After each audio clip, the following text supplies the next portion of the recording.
الحمد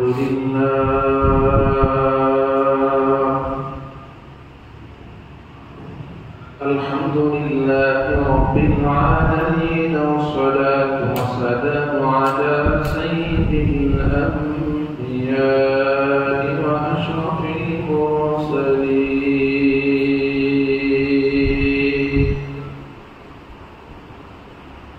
سيدنا محمد وعلى آله وصحبه أجمعين.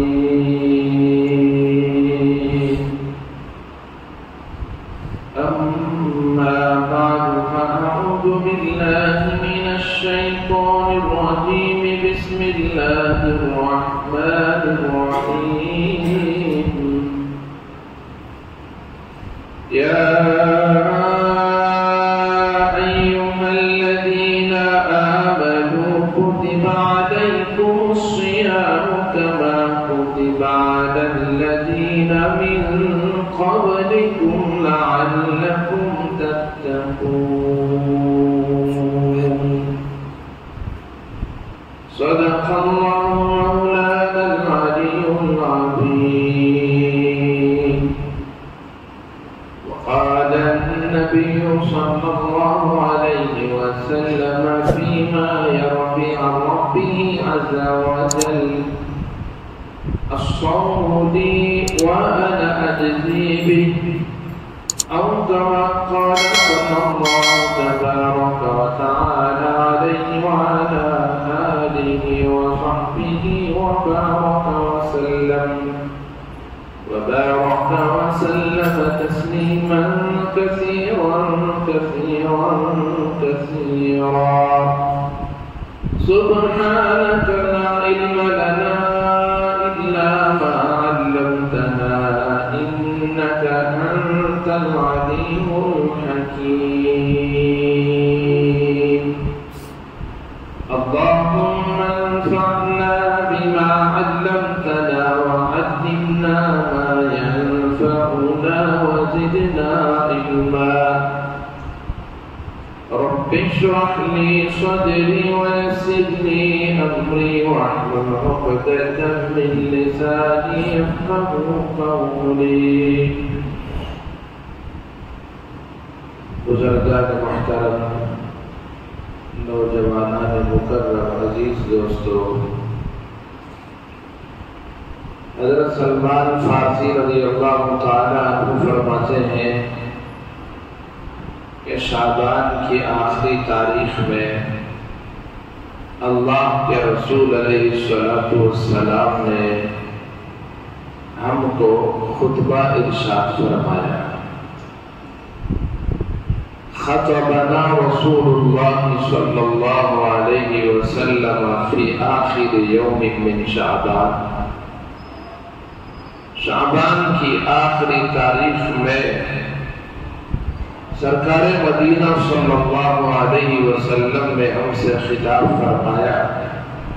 فقال، آپ نے فرمایا: یا ایھا الناس، اے لوگو، قد اضلکم شہر عظیم مبارک، کہ تم پر عظمتوں والا، برکتوں والا مہینہ سایہ کرنے والا ہے، آنے والا ہے.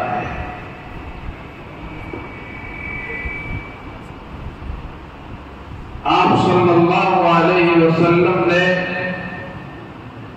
رمضان کی آمد کی اطلاع دی اور اس آنے والے مہینے کو برکتوں والا، عظمتوں والا مہینہ قرار دیا ہے. حاضرین گرامی، عین ممکن ہے کہ آج شعبان کی آخری تاریخ ہو اور آج شام سے ہی پہلی تراویح کا یا کل سے پہلی تراویح کا آغاز ہو جائے،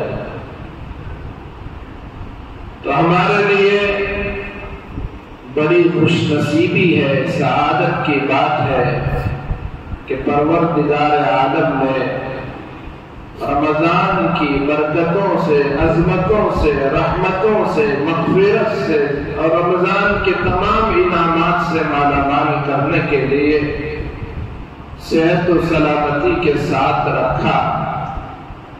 اللہ سے دعا ہے کہ اور جو وقت باقی ہے رمضان کے آنے میں، اللہ تبارک و تعالی صحت و تندرستی کے ساتھ ہم سب کو رکھے اور عافیت کے ساتھ رمضان کا مقدس مہینہ نصیب فرمائے، اور ہم سب کو رمضان المبارک کی تمام عبادتوں سے اور اس کے تمام انعامات سے مالا مال ہونے کی توفیق عطا فرمائے۔ حاضرین گرامی، ابن الفضل رحمۃ اللہ علیہ بہت بڑے تابعی ہیں، فرماتے ہیں کہ ہمارے دور میں 6 مہینے پہلے سے رمضان کا انتظار کرتے اور رمضان کے جانے کے بعد پھر آدھے سال تک اللہ سے دعا کرتے کہ مولا رمضان کی تمام عبادتوں کو تو قبول فرما لے۔ وہ جانتے تھے کہ رمضان کا تقدس کیا ہے، اس کا مقام اور مرتبہ کیا ہے۔ رسول اکرم صلی اللہ علیہ وسلم نے مختلف موقعوں پر رمضان کے روزوں کی، دن کی اور رات کی نفل نمازوں کی اور تمام عبادتوں کی جو شان بیان فرمائی، صحابہ نے اس کو اپنے دلوں میں راسخ کر لیا تھا۔ تابعین نے اس پر عمل کرنا اپنا وتیرہ انہوں نے بنا لیا تھا، تو ان کے ہاں رمضان کا یہ مقام اور مرتبہ 6 مہینے سے اس کے انتظار اور اس کے لیے دعائیں کی جاتی ہیں۔ رمضان آئے تو لگتا کہ ان کی زندگیوں میں بہار آ چکا ہے، ان کی زندگی پھر سے شباب کو پہنچ رہی ہے، عبادتوں کا سیزن ہے، نیکیوں کا موسم بہار ہے۔ رسول اکرم صلی اللہ علیہ وسلم نے ارشاد فرمایا کہ یہ ایسا مہینہ ہے کہ جس میں ایک رات 1000 مہینوں سے افضل ہے، اور جو بھی اس رات میں جاگ کر بیدار رہ کر عبادت میں اپنے آپ کو لگا لے گا، من قام لیلۃ القدر ایمانا واحتسابا غفر له ما تقدم من ذنبه۔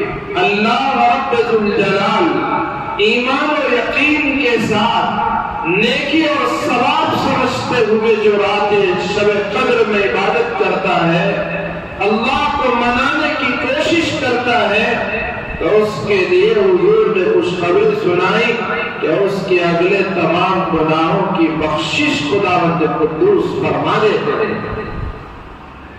اور ارشاد فرمایا جعل اللہ صیامہ فریضہ، کہ یہ وہ مہینہ جس کے دن کے روزوں کو اللہ نے فرض قرار دیا ہے۔ روزہ اللہ کو بہت محبوب عمل ہے، اللہ کے نزدیک پسندیدہ عمل ہے۔ اگر ہم اللہ سے قریب ہونا چاہتے ہیں، اللہ کو خوش کرنا چاہتے ہیں، ہماری حاجتوں کو پوری کروانا چاہتے ہیں، ہماری ضرورتوں کو پوری کروانا چاہتے ہیں، اگر ہماری تمنا اور آرزو ہے کہ میرا پیدا کرنے والا خدا مجھ سے خوش اور راضی ہو جائے، تو اس بندے کو چاہیے کہ وہ روزہ رکھے، کیونکہ روزہ اللہ کو بہت محبوب ہے۔ نماز بھی اللہ کا حکم ہے، اور جو اسلام کے ارکان و احکام ہیں، چاہے زکوٰۃ ہو، حج ہو، اور اس کے علاوہ جو کچھ اسلام کی تعلیمات ہیں، وہ سب کی سب اللہ کو محبوب ہیں، لیکن روزہ اس سے بالکل مختلف ہے، اس کا انداز ہی بالکل نرالا ہے۔ اللہ کو یہ عمل اتنا پسند ہے، حدیث میں آیا رسول اکرم صلی اللہ علیہ وسلم نے ارشاد فرمایا کل عمل ابن آدم لہ ابن آدم کا ہر عمل اس کے لیے ہے، ضرور اس کا اجر ملے گا، الا الصوم، سوائے روزے کے، فإنہ لی، پروردگار ہمارا خالق و مالک کہہ رہا ہے، وہ کہتا ہے ابن آدم کا ہر عمل، ہر انسان کا ہر کام، ہر مومن کی ہر نیکی اس کے لیے ہے سوائے روزے کے۔ وہ کس کے لیے؟ فإنہ لی، وہ تو خاص میرے لیے ہے۔ تو حضور علیہ السلام نے ارشاد فرمایا، اللہ فرماتے ہیں وَأَنَا أَجْزِي بِهِ، میں خود روزے دار کو اس کے روزے کا بدلہ دوں گا۔ کیا محبوب عمل ہے اللہ کو؟ حضور نے فرمایا جعل اللہ صیامہ فریضہ، رمضان کی راتیں آتی ہیں، وقیام لیلہ تطوعا، اس کی راتوں میں قیام کرنا، نماز تراویح ادا کرنا، اللہ نے اس کو نفل قرار دیا ہے۔ اور ایمان والو خوش ہو جاؤ، اللہ کے رسول نے بڑی عظیم خوشخبری سنائی۔ آپ نے فرمایا، آپ نے ارشاد فرمایا من تقرب فیہ بخصلۃ من الخیر، کون ہے جو اللہ سے قریب ہونا نہیں چاہتا؟ کون ہے جو بادشاہ کا قرب نہیں چاہتا؟ کون ہے جو عہدیدار سے قریب ہونا نہیں چاہتا؟ اللہ تبارک و تعالیٰ سے قریب ہونے کی ہر بندے کو تمنا ہوتی ہے، ہر ایک کی چاہت ہوتی ہے کہ میرا مقام اللہ کے پاس بلند ہو جائے، میرا رب اور میں قریب ہو جاؤں، مجھے رب کا تقرب حاصل ہو جائے۔ ہم نماز کیوں پڑھتے ہیں؟ اللہ سے قریب ہونے کے لیے۔ ہم سجدے کیوں کرتے ہیں؟ پروردگار سے قریب ہونے کے لیے۔ ہم ساری عبادتیں جو کچھ کرتے ہیں اللہ کا قرب حاصل کرنے کے لیے۔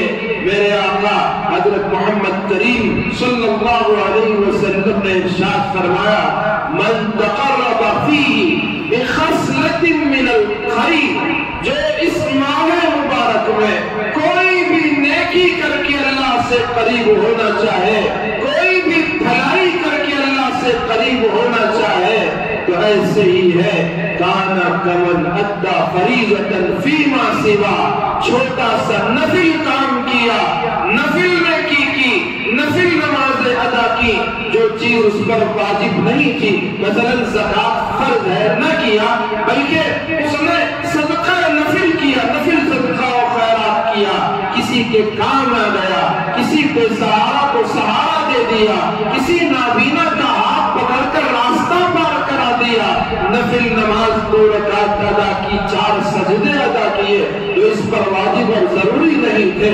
رسول اکرم نے ارشاد فرمایا من تقرب فیہ بخصلۃ من الخیر، کوئی بھی نفل کام کرے گا، کوئی بھی بھلائی کا کام کر کے اللہ سے قریب ہونا چاہے گا، کان کمن ادا فریضۃ فیما سوا، یہ خوش نصیب وہ ہوگا گویا اس نے کسی فریضے کو ادا کیا ہے۔ کیا خوشخبری ہے، کیا مژدہ ہے، کیا کیسی نوید مسرت ہے، کتنی اچھی ہمارے لیے یہ بات ہے کہ نفل کام کرو، اللہ کے یہاں فرض کا مقام حاصل کرو۔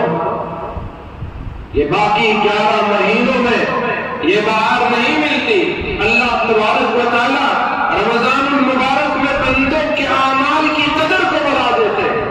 بندہ نفل کرتا ہے، اللہ اسے فرض کے برابر اجر عطا کرتے ہیں۔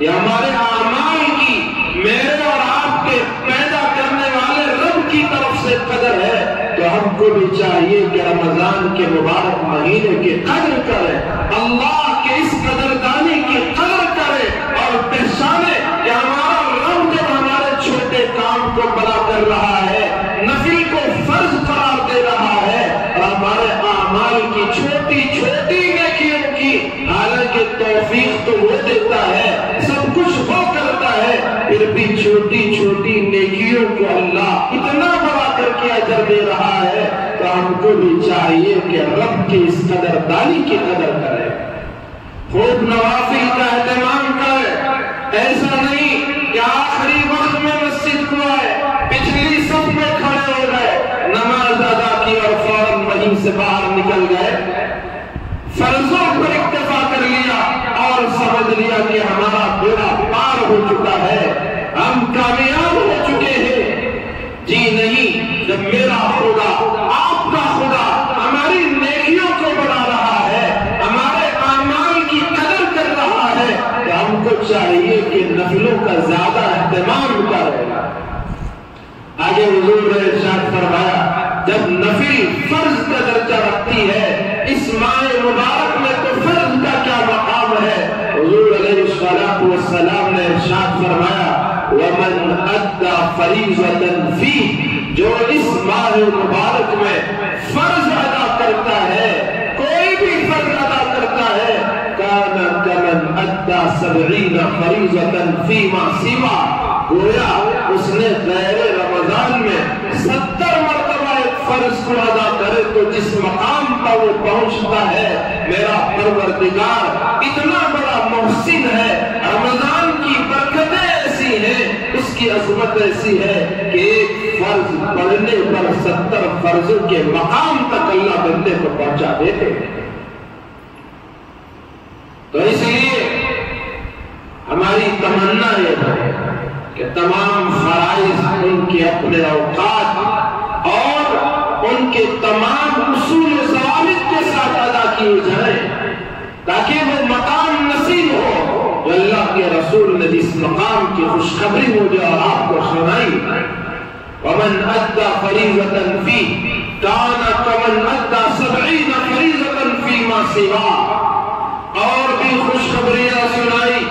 رسول اللہ صلی اللہ علیہ وسلم نے ارشاد فرمایا یہ آنے والا مہینہ صبر کا مہینہ ہے، والصبر ثوابه الجنہ، اور ہم سب اچھی طرح سے جانتے ہیں کہ صبر کا بدلہ اللہ نے جنت بنا کے رکھا ہے۔ ان اللہ مع الصابرین، اللہ کی مدد تو صبر کرنے والوں کے ساتھ ہوتی ہے، میرا رب اس کے ساتھ ہوتا ہے جس کے اندر صبر کا مادہ ہوتا ہے۔ اللہ کے حبیب نے فرمایا کہ رمضان صبر کا مہینہ ہے اور صبر کا بدلہ اللہ جنت کے طور پر عطا فرماتے ہیں۔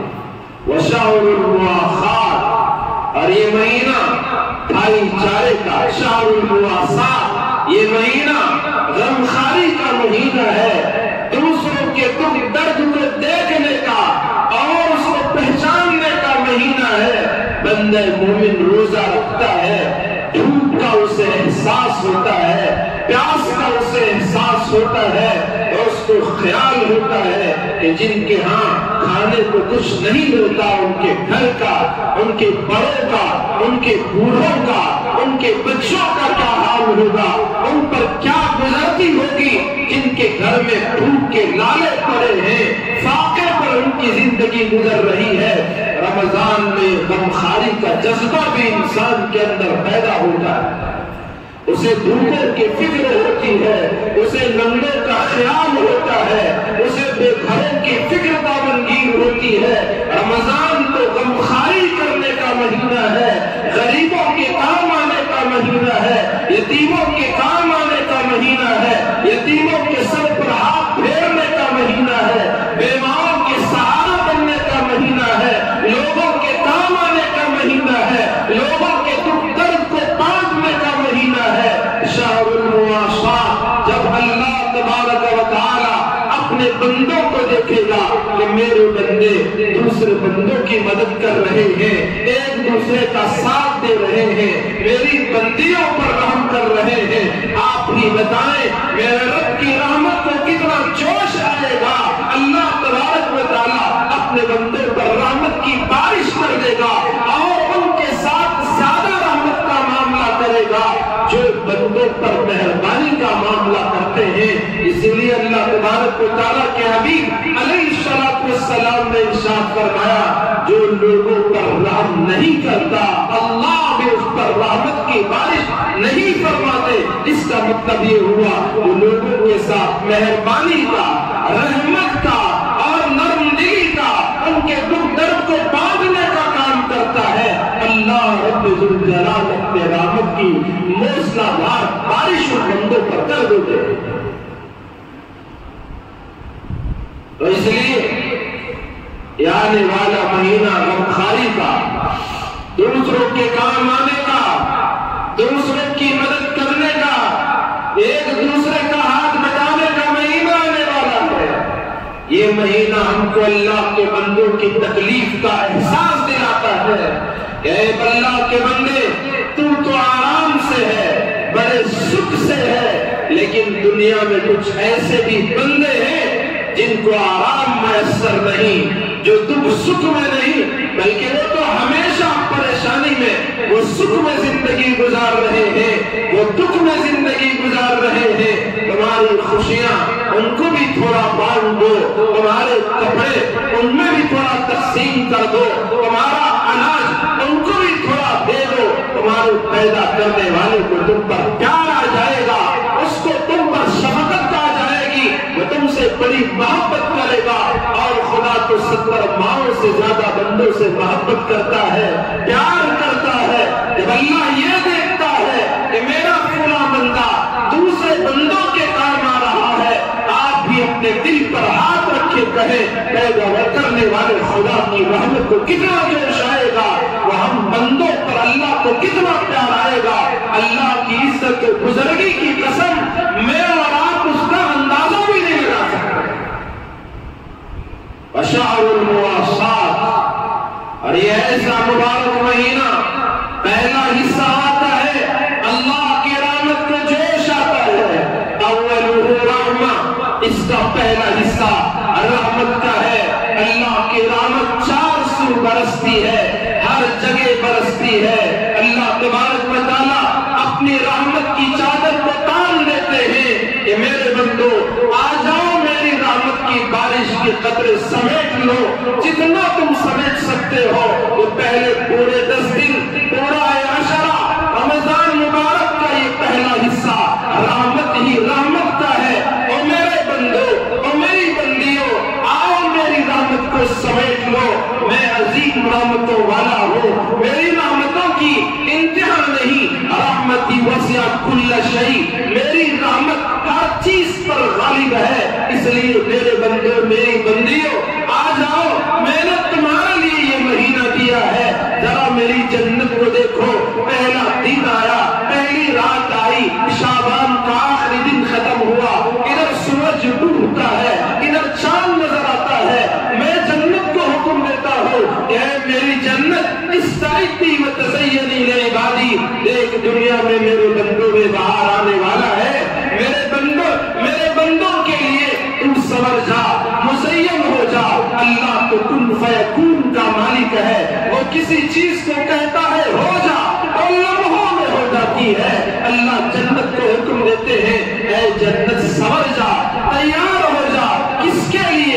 اے عبادی، او میرے اللہ کے میرے بندو، اللہ کے بندو، اللہ کہتا ہے اے عبادی، میرے بندوں کے لیے تیار ہو جا۔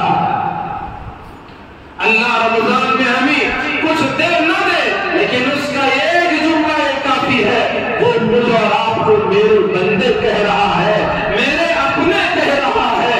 اگر باپ بیٹے کو پیار سے پیارے بیٹے کہہ دے، حضرت ابراہیم نے اسماعیل کو پکارا تھا یا بنیا، حضرت نوح نے اپنے بیٹے کو پکارا تھا یا بنیا، تو یہ جو پیار کا لقب ہے، بیٹے کا سینہ پھول جاتا ہے۔ ماں پیار سے بیٹی کو بلاتی ہے، بیٹی کا سینہ خوشی سے پھولا نہیں سماتا۔ اگر کوئی دنیا کا بڑا مالدار و وزیر اگر کسی کو اپنا کہہ کر پکار دے، صرف اس کے کندھے پر ہاتھ رکھ دے، تو یہ خوشی سے مچلنے لگتا ہے۔ مچلنا تو کیا، اچھلنے لگتا ہے۔ میرا آپ کا خدا، ساری کائنات کا خدا جنت سے کہتا ہے استعدی وتزینی لعبادی، اے جنت تو تیار ہو جا، سنور جا، مزین ہو جا۔ کس کے لیے؟ میرے بندوں کے لیے۔ یوشک ان یستریق من تعب الدنیا الی داری و کرامتی، وہ تھک ہار کر دنیا سے، دنیا کی تھکن سے چور ہو کر میرے بندے میرے اعزاز کی طرف دوڑیں گے، میرے گھر کی طرف آئیں گے، اور وہ عبادتوں میں مشغول ہو جائیں گے۔ ہم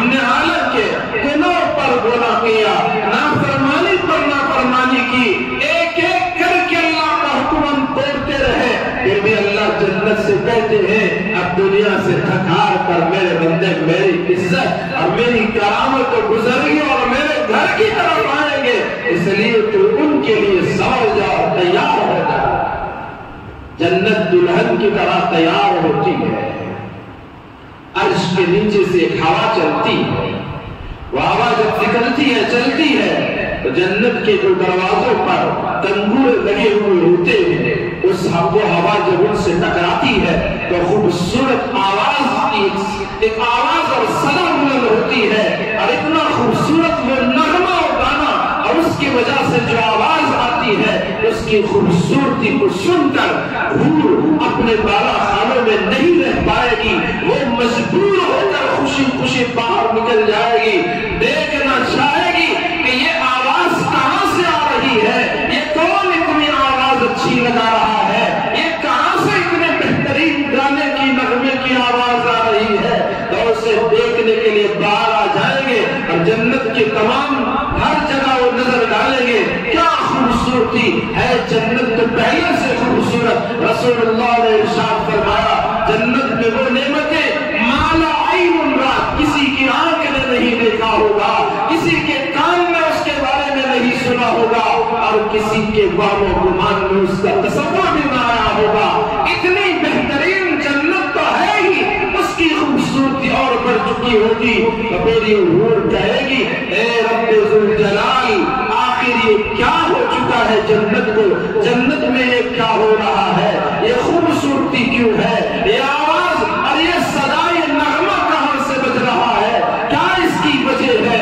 اللہ فرمائیں گے اے جنت کی حورو، تمہیں پتہ نہیں کہ دنیا میں رمضان آ چکا ہے، اب میرے بندوں کے لیے اس کو سجا دیا ہے، یہ رمضان کی بہاریں، یہ رمضان کا نیکیوں کا موسم اللہ کی طرف سے مجھے اور آپ کو عطا ہو رہا ہے، وہ خوش نصیب ہے جو رمضان کے اس عظمتوں اور برکتوں والے مہینے کی قدر کو پہچان کر اس میں صحیح عبادت کرتا ہے۔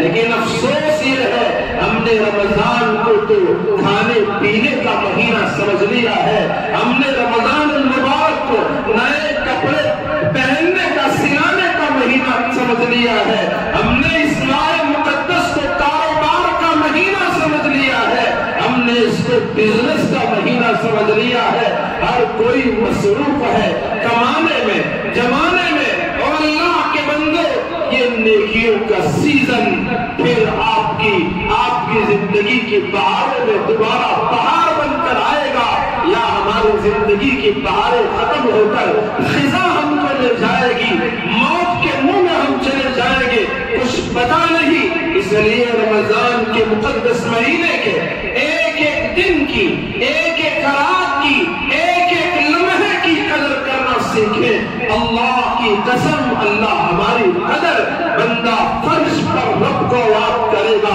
اور میرا پیدا کرنے والا عرش پر مجھے اور آپ کو یاد کرے گا۔ تو اس لیے رسول اکرم صلی اللہ علیہ وسلم نے مختلف انداز سے رمضان کی اہمیت کو ہمارے دلوں میں بٹھایا اور ارشاد فرمایا دعاؤں کا یہ مہینہ کہ جب بندہ افطار کے وقت ہوتا ہے تو اس وقت میں اس کی دعا قبول ہوتی ہے، قبولیت کا وقت ہوتا ہے، تہجد کے وقت میں بندے کی دعا قبول ہوتی ہے، بندی اللہ سے جو مانگتی ہے اللہ رب ذوالجلال اس کی جھولی میں وہ تمام چیزیں ڈال دیتے ہیں جو اللہ کے حضور گر گرا کر مانگتے ہیں۔ یہ تہجد کا وقت ہو یا شام میں افطاری کا وقت ہو یا نمازوں کے بعد کا وقت ہو یا اذان کے بعد کا وقت ہو، ہر وقت ہماری دعاؤں کی قبولیت کی گھڑیاں ہوتی ہیں، مبارک اوقات ہوتے ہیں۔ آج 11 مہینے ہم کاموں میں رہے، اللہ سے مانگنے کی زیادہ توفیق نہ ہوگی، اس مہینے کو تو رب سے مانگنے کا مہینہ بنا لو،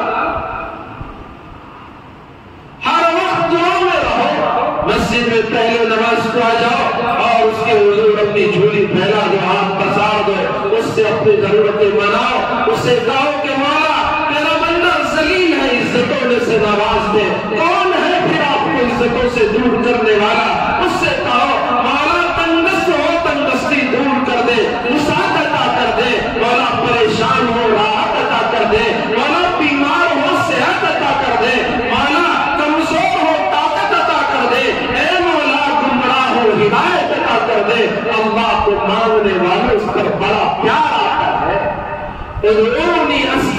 لکم، وہ میرا اپنا خدا مجھ سے بھی کہہ رہا ہے، آپ میں سے ہر ایک سے کہتا ہے ادعونی، او میرے بندے، او میری بندی، کس سے مانگتا ہے؟ آپ مجھ سے مانگ، استجب لکم، میں تیری پکار کو سننے والا ہوں، تیری دعا کو قبول کرنے والا ہوں، تیری حاجت کو پوری کرنے والا ہوں۔ قرآن میں اللہ پاک فرماتے ہیں وَإِذَا سَأَلَكَ عِبَادِي عَنِّي فَإِنِّي قَرِيبٌ أُجِيبُ دَعْوَةَ الدَّاعِ إِذَا دَعَانِ فَلْيَسْتَجِيبُوا لِي وَلْيُؤْمِنُوا بِي لَعَلَّهُمْ يَرْشُدُونَ۔ جب بھی میرا کوئی میرے معبود، یہ لوگ آپ سے پوچھیں گے، میرے بارے میں پوچھیں گے، ان سے بتا دینا کہ جب بھی میرا یہ بندہ پکار کر مجھے آواز دیتا ہے اجیب دعوت الداعی اذا دعانی، ان سے کہہ دو کہ میں ان سے بے حد قریب ہوں، ان کا تصور بھی نہیں اتنا میں اپنے بندوں سے قریب ہوں، ان سے اتنا نزدیک ہوں، اور ان کی پکار کو سنتا ہوں، اور ان کی دعاؤں کو قبول کر لیتا ہوں، اور ان کی آبرزاری کو میں دیکھتا ہوں۔ اللہ کو بندے مومن کے رونے کی ادا بھی بڑی پسند ہے۔ ایک گنہگار جس نے پوری زندگی گناہوں میں گزار دی ہو، رب کے حضور ہاتھ چھوڑ کر اور روتے ہوئے گڑ گڑاتے ہوئے اس سے معافی مانگتا ہے، اے پروردگار میں ہوں گنہگار، تو ہے ستار غفار، تو مجھے معاف کر دے۔ اور روتے ہوئے دعا کرتے کرتے اس کی آنکھوں میں نمی آتی ہے، آنسوں کا خطرہ چھلک پڑتا ہے۔ اللہ کے حبیب نے ارشاد فرمایا اس سے نکلنے والا آنسوں کا قطرہ مچھر کے سر کے برابر کیوں نہ ہو، مکھی کے سر کے برابر بھی کیوں نہ ہو، اتنا چھوٹا سا قطرہ اللہ کا بندہ یا بندی بہا دیتے ہیں، اللہ کی رحمت کو اتنا جوش آتا ہے کہ پروردگار اس کی پوری زندگی کے گناہ کو معاف کر دیتا ہے، چاہے اس بندے اور بندی کے گناہ درخت کے پتوں کے برابر کیوں نہ ہو جائے، اس بندے اور بندی کے گناہ سمندر کے بارش کے قطروں سے زیادہ کیوں نہ ہو جائے، زمین کے ذرات سے زیادہ کیوں نہ ہو جائے، آسمان و زمین کے اس خلا کو اس کے گناہوں نے بھر نہ کیوں دیا ہو، اللہ رب الجلال کی رحمت کو بندے کے اس چھوٹے سے آنسو کے قطرے، بندی کے اس چھوٹے سے آنسو کے قطرے پر اتنا رحم آتا ہے، اتنی رحمت جوش میں آتی ہے کہ پروردگار تمام گناہوں کی بخشش کا اعلان فرما دیتے ہیں۔ یہ اللہ کی رحمت ہے۔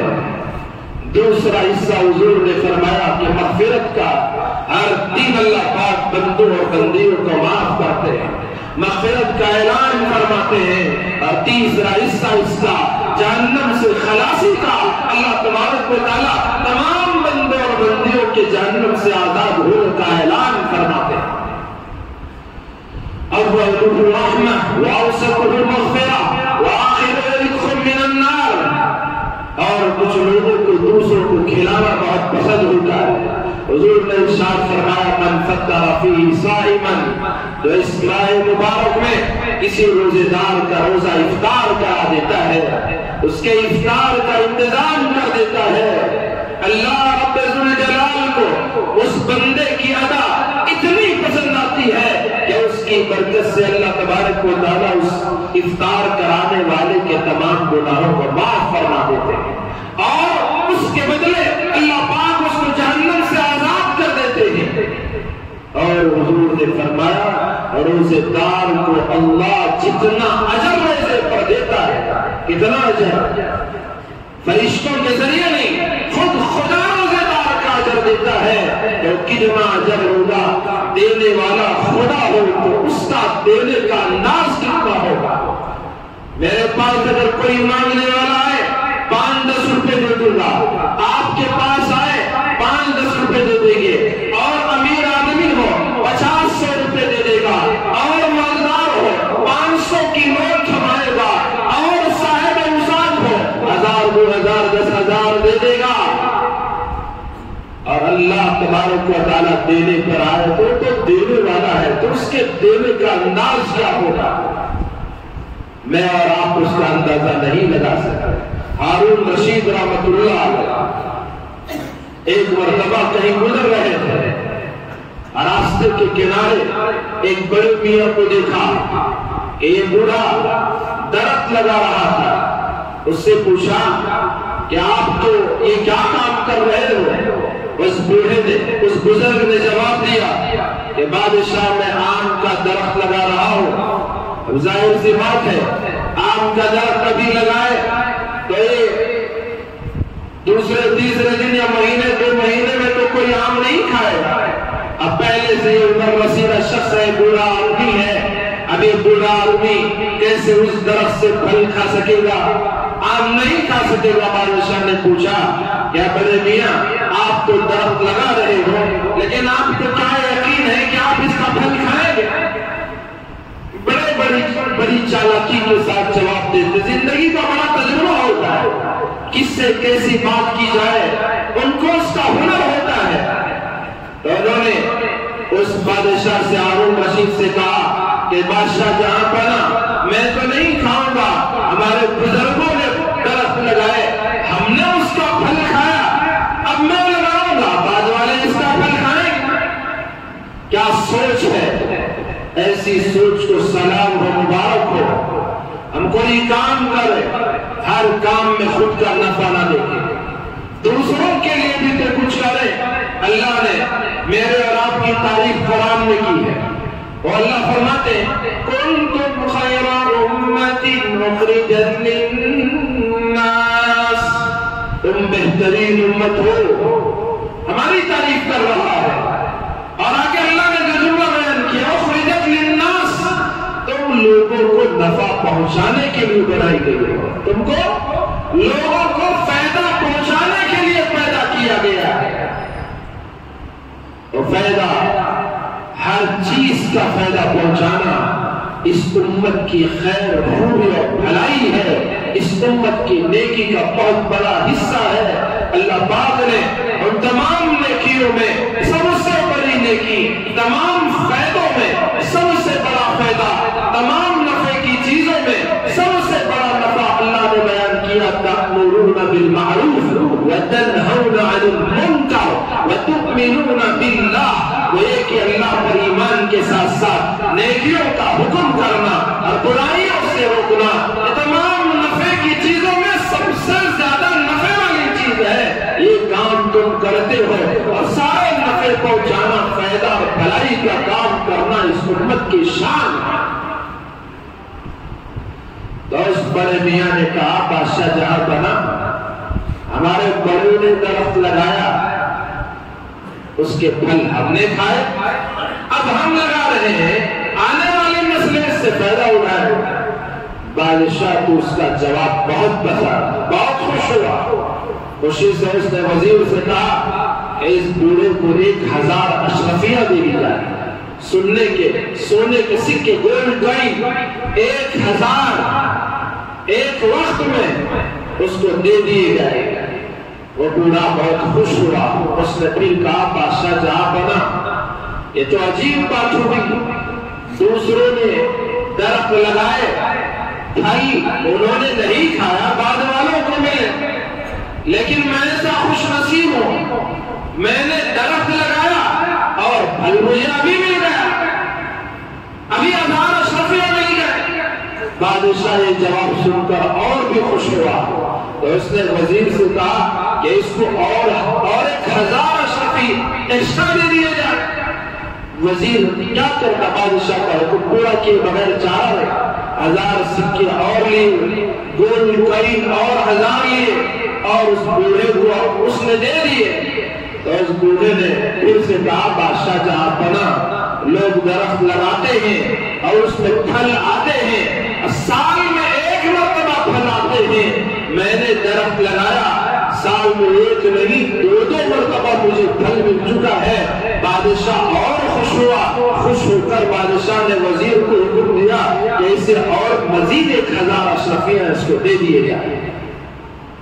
وزیر نے فوراً کہا کہ بادشاہ جلدی سے یہاں سے نکلو ورنہ یہ بوڑھا سارا خزانہ خالی کر دے گا. مجھے عرض کرنا یہ ہے، جب بادشاہ خوش ہو دنیا کا، 1000 اشرفی ایک جملے کو دے دیتا ہے،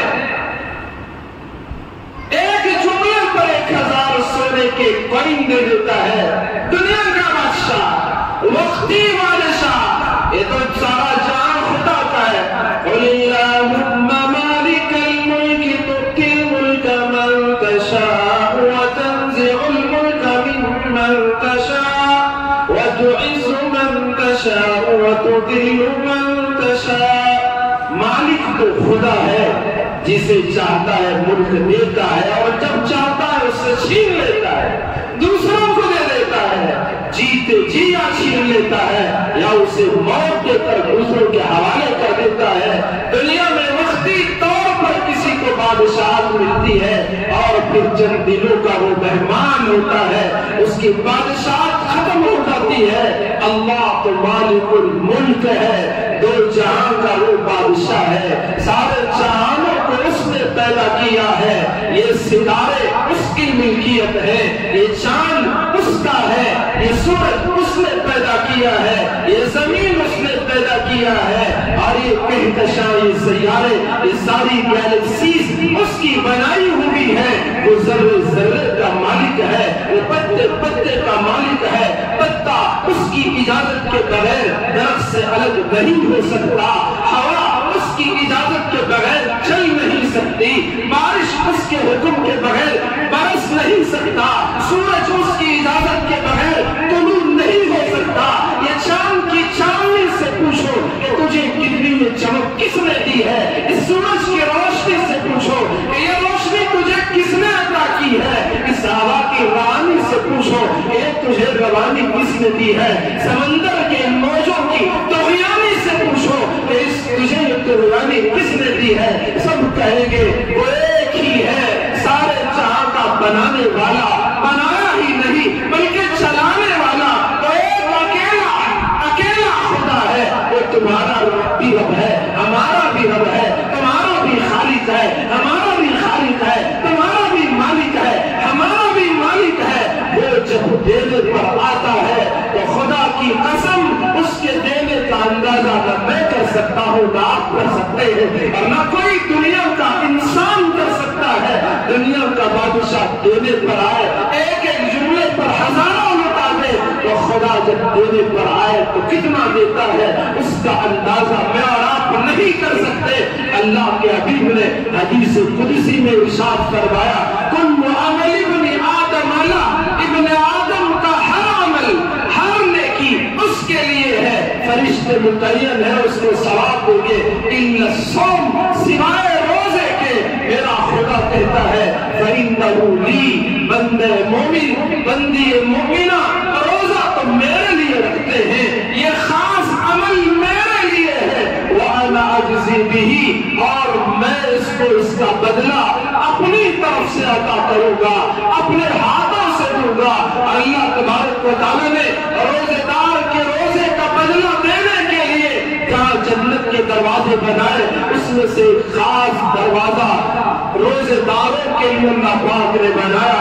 حضور نے ارشاد فرمایا، ان فی الجنت لبابا یقال له الریان يدخل منه الصائمون لم يدخل منهم غیرهم، او کما قال علیہ السلام۔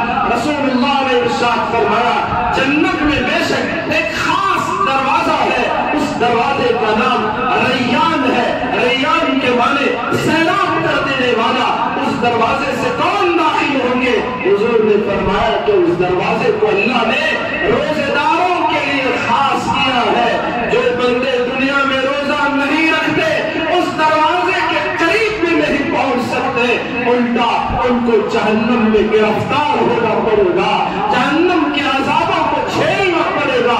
لیکن جو روزہ رکھتے ہیں اور روزے کا اہتمام کرتے ہیں، اللہ تبارک و تعالیٰ ایک خاص قسم کا اسپیشل VIP گیٹ جنت کو لگا کر اس میں سے روزے داروں کو بلائے گا، آؤ اب میں تمہیں تمہارے روزوں کا بدلہ دوں گا، یہ تمہاری عبادت مجھے بڑی محبوب تھی، الا الصوم وانا اجزی به، میں خود تم کو تمہارے روزوں کا بدلہ دوں گا۔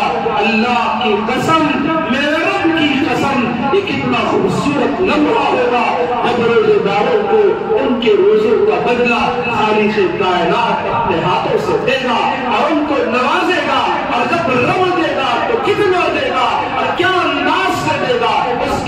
کی شان کیا ہوگی، وہ نرالی کھڑی، وہ نرالا لمحہ ہماری زندگیاں اس لمحے پر قربان ہو جائے، ہماری جوانیاں اس لمحے پر قربان ہو جائے، اور ہماری پوری زندگی، ہمارا مال و متا، ہمارے اموال و جائیداد اس ایک لمحے پر قربان ہو جائے۔ اس لمحے خدا روزے داروں کو روزے کا بدلہ عطا کرے گا۔ اتنا مبارک مہینہ آ رہا ہے، کیا اس کی شان ہے، کیا اس کا تقدس ہے، کیسی اس کی عظمتیں ہیں، کیسی اس کی برکتیں ہیں۔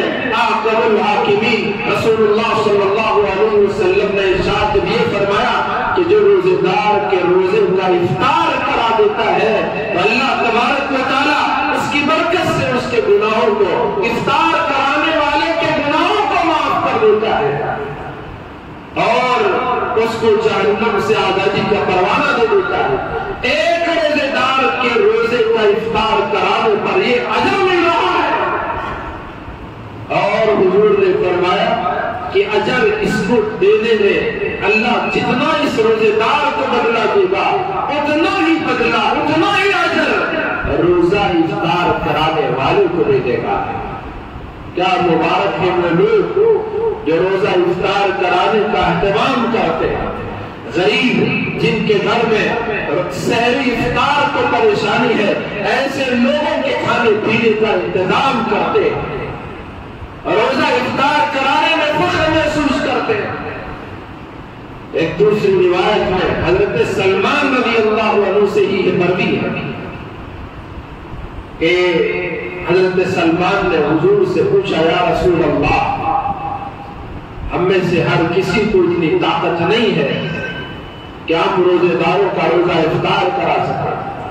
لیس کل ما یجد ما یفطر بہ الصائم، اللہ کے محبوب، آپ بھی اچھی طرح جانتے ہیں ہماری حالت کیا ہے، ہمارے خود کے فاقے، گھروں میں چولہا جلتا ہے، ہم تہجد کی نماز تو صحابہ پڑھنے والے، لیکن ان کے گھروں میں صبح کے ناشتے کا انتظام نہیں رہتا، ظہرانے اور عشائیہ کا انتظام نہیں رہتا، پیٹ پر پتھر باندھ کر بھوک سے بلکنے والے صحابہ، بھوک کی وجہ سے راستے میں لیٹ جانے والے صحابہ،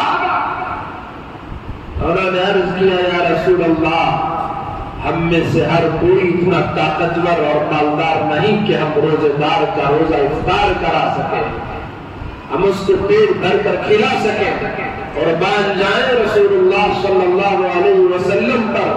آپ نے ارشاد فرمایا، یؤتی اللہ ھذا الثواب من فطر صائما علی تمرۃ، آپ نے فرمایا اللہ پاک کو پورا ثواب اور اجر اس کو بھی عطا کر دے گا جو ایک کھجور کے ذریعے کسی روزے دار کے افطاری کا انتظام کر دیتا ہے۔ کتنا محبوب ہوگا خدا کو یہ روزہ، ایک کھجور دے دینے پر اتنا اجر،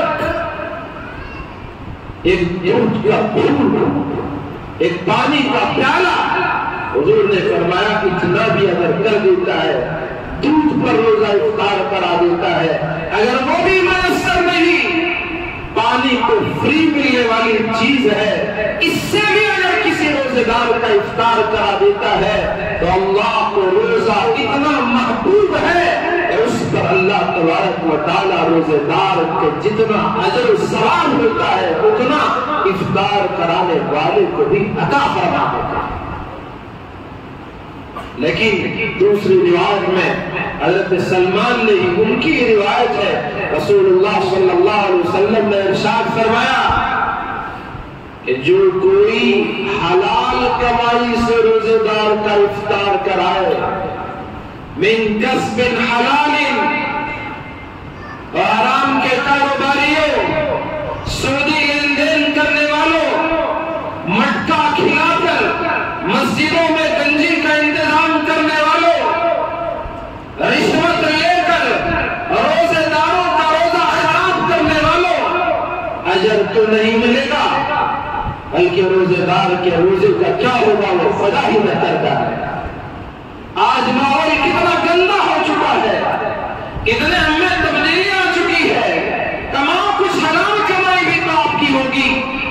میں سے جو پاکیزہ ہے، من کسب حلال، حلال کی کمائی سے آپ دو.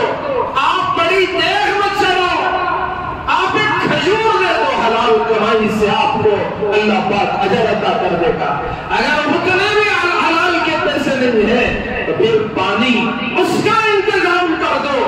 باقی آپ کے بڑے بڑے پیسے، آپ کی حرام کی کمائی، کسی کے حرام کے پیسے اپنی تجوریوں میں بند کر رکھو، خدا اسے آگ لگا دے گا، اسے برباد کر دے.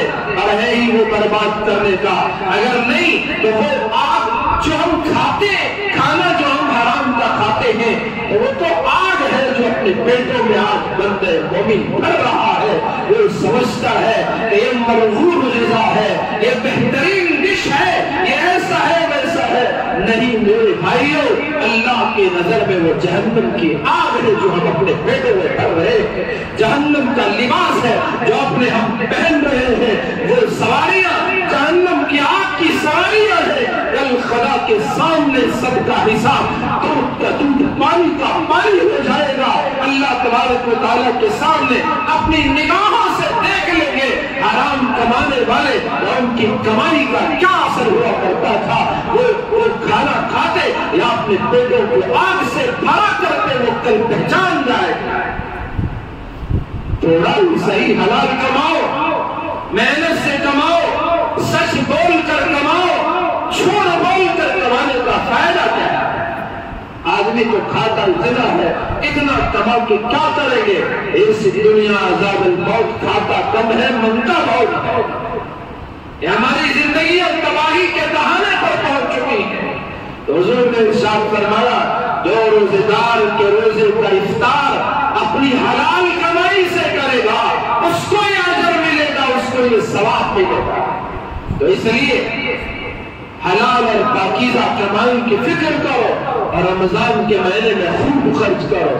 اور حضور نے ارشاد فرمایا، 4 باتیں اس میں کثرت سے کرو. فاستکثروا فیہ من 4 خصال، 4 باتیں اس میں خوب کرو.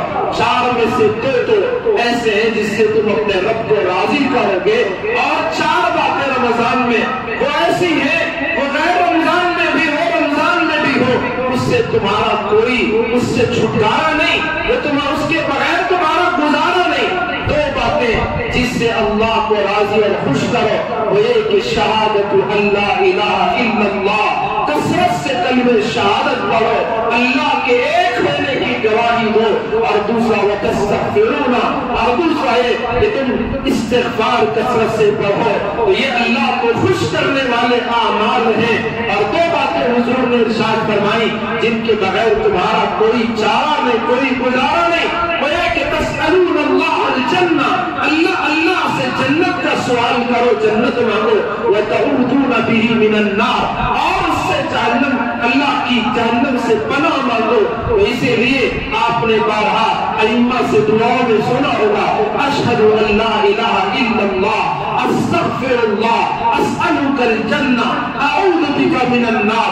یہ 4 جملے اپنی ہمیشہ کی دعاؤں میں، دن رات رمضان میں خود یہ چاروں جملے اپنی دعاؤں میں چلتے پھرتے کثرت سے پڑھا کرو. اس کے علاوہ رمضان میں روزہ تو فرض ہے، اس کو ہم چھوڑ نہیں سکتے. اور رات کے نفل ایک سجدے پر 1500 نیکیاں ملے گی. تو کیوں اس سے ہم محروم رہے؟ تہجد کا اہتمام کرو، ابابیل پڑھو. قرآن مجید رمضان میں نازل ہوا، شہر رمضان الذی انزل فیہ القرآن. اور اس لیے رمضان میں قرآن کی خوب تلاوت کرو. اللہ کے نبی علیہ السلام کے پاس جبرائیل آتے، قرآن جبرائیل حضور کو سناتے، حضور جبرائیل کو پڑھ کر سناتے. رمضان کی ہر رات یہ معمول ہوا کرتا. آپ کثرت سے قرآن پاک کی تلاوت کرو. اور ایک اہم کام صدقہ و خیرات، سخاوت کا خوب مظاہرہ کرو. اللہ کے نبی علیہ السلام کے بارے میں ہے، صحابہ کہتے ہیں کان رسول اللہ اجود الناس، لوگوں میں سب سے زیادہ سخاوت کرنے والے اللہ کے محبوب پیغمبر تھے. وَكَانَ أَجْوَدُ مَا يَكُونُ فِي شَهْرِ رَمَضَانَ، اور جب رمضان کا مہینہ آتا تو آپ کی سخاوت کی انتہا ہو جاتی. اس لیے اپنی طاقت کے بقدر 10 روپے، 20 روپے، 50، 100، 1000، 2000 دن میں بھی دو. اور رمضان کی اس امید کے ساتھ گزارو کہ یہ شب قدر ہوگی، کچھ تو نوافل کا، کچھ تو صدقہ خیرات کا اہتمام کر لو، ساتھ ہی ساتھ اگر ہمارے رشتے کسی سے کٹے ہوئے ہیں، ٹوٹے ہوئے ہیں، ہم اللہ کی عبادت کریں، اور رشتہ ہمارا صحیح نہیں، بھائی بھائی سے روٹ کر ہے، بہنوں میں درار ہے، ماں بچوں باپ بچوں میں اگر دوریاں ہیں، اگر پھوپھا خالہ خالو اور مامی ان رشتہ داریوں میں اگر کچھ انبن ہے تو اس کو ٹھیک کر لو، کیونکہ یہ رشتہ داری اللہ سے نکلی ہوئی ہے، یہ رحم رحمان سے نکلی ہوئی ہے۔ جب تک رشتہ داری صحیح نہیں، ہمارے اعمال کا نہ وہ مقام ہے نہ وہ قدر و قیمت ہے۔ اللہ تبارک و تعالی ہم تمام کو یہ اعمال کرنے کی توفیق عطا فرمائے، رمضان کی خوب قدر کرنے کی ہم سب کو توفیق عطا فرمائے، صحت کے ساتھ، سلامتی کے ساتھ، عافیت کے ساتھ پورا ماہ مبارک، اس کے دن کے روزے رات کی نفلیں اور ساری عبادتیں اللہ تبارک و تعالی ہم سب کو نصیب فرمائے، آمین ثم آمین، وآخر